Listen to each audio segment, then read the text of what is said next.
Hi, I'm Eric Ausgerson, the CEO of CPA.com, and I'm with Renee Lacerte, the founder and CEO of Bill.com. Renee, it's great to be with you. You and I have been talking a lot over the past couple of days.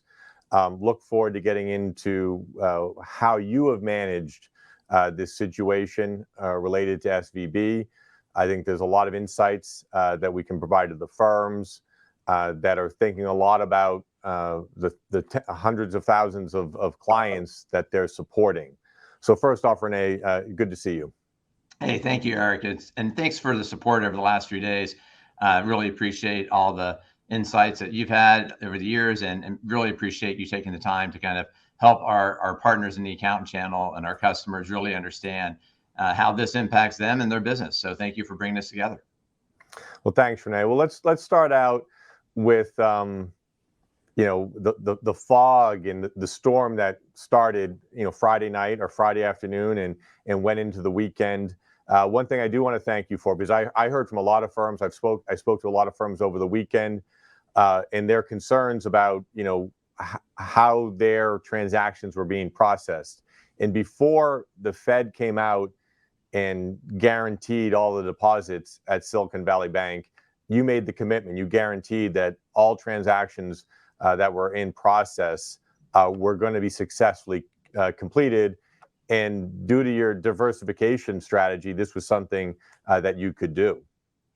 Yeah, no, thank you. And it was never a question. Part of the reason we raised capital going public and have over the years is to always have the resources to support our customers. And when you operate from a values-driven fundamental business process across the company, this was us just taking care of being passionate about our customers and us really valuing everything that we do to be accountable, which is also one of our values, for the trust that our firms give us and their clients. And so for us, there was never a question in this. The team worked very aggressively, 20-hour days, 5 days in a row, to kind of get everything back up and running. So it is something that you don't literally plan for. We did have some practice beforehand, so we kind of knew through our processes that we could run a process like this, but you never do it until it's live. So, well, maybe explain a little bit more about how you are diversified. So you were processing some transactions through Silicon Valley Bank, but you've got the strategy to spread the payments, and that enabled you to kind of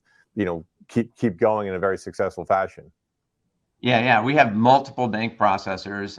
Many of them are top 5 banks, and SVB was a top 16 bank. And so we have multiple processors. That diversification helps us move money and also allows us to protect against systemic risks, which we actually did see here. And so when you think about moving money, there's kind of 2 key risks that a processor like us has to think about. There's processing risk, and then there's systemic risk, which is a bank goes down.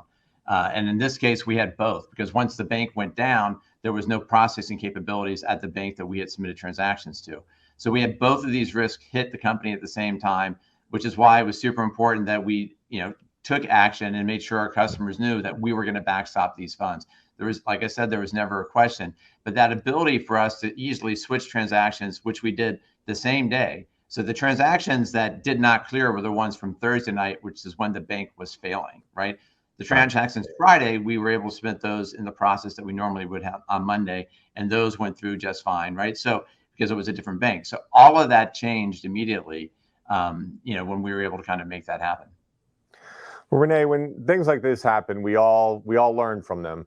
And I think this is, something that we should talk a little bit more about related to just payment strategies for the client advisory services firms out there. I mean, I know you've got over 6,000 firms that are using your platform.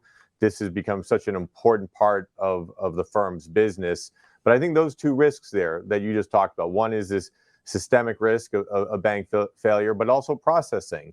And that's something that could happen down the road. That could even happen with a national bank. So having a payment platform that allows you to move to a bank that is not having either processing or systemic issues is an important capability to have.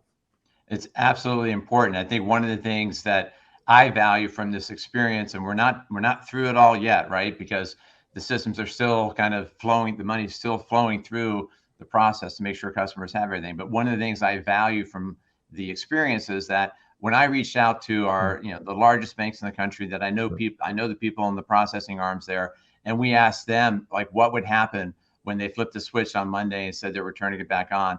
Nobody knew. We asked everybody we could find at the FDIC. Nobody knew what was going to happen. And so this is why you have processing diversification, which is what you're talking about. One of the values that Bill brings is we have multiple processors that we do for our customers on every transaction, and we have the ability to go between them. But one of the things that we announced, on Monday night with the ability for our customers to top up their bill balance account. And so immediately now customers can put money in bill balance. Those are, insured, FDIC insured up to the 250. Plus you also see what we do when things go wrong. We backstopped it for our customers. That allows them to be able to process and send funds anywhere in the world. It doesn't matter necessarily where they bank. If they need time to open up a new bank account, they can use that vehicle. That's why we did that. So having that diversification, not just in the processing that we use, but for our customers, they have options here. We gave the customers the ability to immediately get a Divvy credit card with a line up to $250,000, so they can then process payments across that. So all these things I think are super important when I think about the firm and their strategic values to make sure that their clients' businesses are safe and that they're able to transact and do what is necessary for business to keep on going.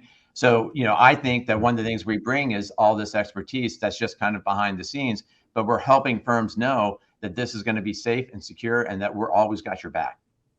Yeah, I mean, Renee, you and I have been at this for a decade plus, and the innovation that you put forth related to just the whole bill payment approval process, and what we're talking about now is a lot of the back end processes and also this ability to offer credit and to offer the firms or businesses to actually transfer balances to Bill.com. But another topic that you and I have talked about, which I think is important, is just the overall banking community here and the role of the regional banks with the firms and with the small businesses, and also just you work with so many banks, just the role of different sized banks related to innovation.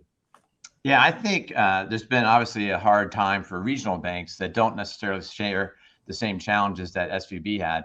And that's something that's concerning to me. Regional banks are closer to their customers, much like accounting firms are closer to their clients. Like, it's super important for the communities to have these relationships. They do things because of those relationships that other banks maybe aren't able to do. And so it's an important part of the banking system of the country is the regional banks. And I just want to call out for folks, like when I look at the overall data that's out there, the issue that's at hand here is that because of the rising interest rates, I think everybody understands this, the long portfolio that some banks have is getting them into trouble because bonds are underwater.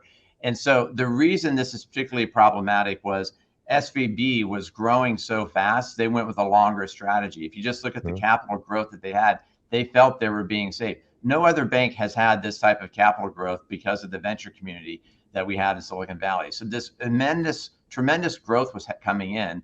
And at the same time, then everything froze last fall. And so then the companies start pulling the money out to pay for their bills. And that creates this imbalance. When I look at the other regional banks out there, they don't have the same imbalance in their capital portfolio. And they also now have obviously been backstopped by the federal government with this additional guarantee. Yeah. And I think that's well said. I mean, the regional banks have the relationships with a lot of these small businesses. They have great relationships with the firms. They understand some of the small businesses to a degree where they can offer them some lending solutions. The other point there, that the risks here with Silicon Valley Bank were very unique. It was a very unique moment that created this whole run on the bank last week. Let's look forward, Renee, and you look at the importance of outsourced accounting services, and actually, these firms here being able to guide their clients through this very volatile situation right now, support their small businesses. What as you look out and you're talking to a firm running a client advisory services practice, thoughts you may have for them related to learnings from this situation. Yeah, well, the first thing, Eric, is I should have said thank you to the firms. I mean, they've been such an important part of Bill's success over the years. The amount of learning that we've had about, how this needs to work for them and for their clients has been super valuable. And so the patience that we've seen from the firms, the willingness, and obviously the connections we have helps us understand, which is why you and I were talking over the weekend to make sure that we were staying connected to the community. This is super important. So I just want to say thank you to firms for the trust and for everything that you've done and the patience over the last few days as we figured out how to kind of reopen this bank. We were the first ones to process files yesterday with SVB. Like all this stuff is just very, very challenging, right? So the learnings I would say that are super important for me as a leader, and this is something that I think extends to all of us as leaders, is make sure that your values are foundational to your company. The last 5 days working 20-hour days for hundreds of people at Bill, it's everything I see is just the values coming through in spades. We have passion as one of our values, the passion that our people around payments have and for the customer, the humility, which is something super important to us, making sure that we're empathetic with our customers and listening to all the new ideas to solve this problem, the authenticity in our communication, saying this is what we're going to do, this is what we know, and this is what we don't know, the ability for us to be accountable for all of the things that we say and what the trust that's placed in us. We're going to be accountable. We own that. We will always own that. And then last but not least, making sure that people can laugh together. We did have fun in some moments. It wasn't a lot of fun. I don't want this to happen again, but we weren't just sitting here with our brow furrowed. We were actually working hard together and we did laugh. And that allowed for a community to actually respond in a way that I never could have predicted. The speed at which we responded, I've had many people on the outside say to us, there's no way a bank could have responded as fast as you did, Renee. And so I think like those fundamental values that are so important that we don't think are so important. It's a crisis. When that happens, that's when they come out. And that's what's so important. So that's the learning I would give to the firms is just make sure you're always, feeling good about what gives you energy and that your team feels good about that too. That was excellent, Renee. So thank you for sharing those thoughts. And what I would like to say is that what we try to do here on town halls and with our firms every day is to give them the best available information. And the way we're doing a better job of that is connecting with the ecosystem, connecting with leaders like you. We've worked together 10, 15 years to help build out the capabilities in the client advisory services area. And what I would say to the community here is what we did on Friday, Saturday, and Sunday was we communicated our best available information. And sometimes there's a lot of uncertainty. But we were right there with the firms. You were right there with your small business clients. So I've said it many times before, but thank you. Thank you for your partnership. Thank you for your commitment. And thank you for communicating with me to the firm audience. And the appreciation is mutual. And it was super helpful for me to know that you were there, that you could get the word out to the firms that, we're on it, right? Because we can't always communicate as fast as we want because of solving the problems that we had at hand. So thank you, Eric, and thanks to the CPA.com team. It's been wonderful. Thank you.